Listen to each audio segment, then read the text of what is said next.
Well, turkey birds, slowly putting the center of the dash together. This is all the beautiful chrome, all the knobs and inside.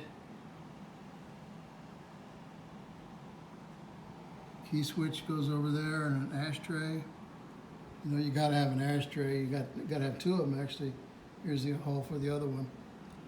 Radio goes in the middle. And then the lighting circuits and the heater. Back in the day, they had a fuse for each circuit. Pretty interesting. I think it is anyway.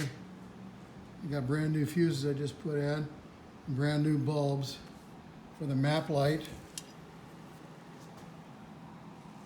which is right there. Interesting that in case you need to read your map so you can get to where you're going.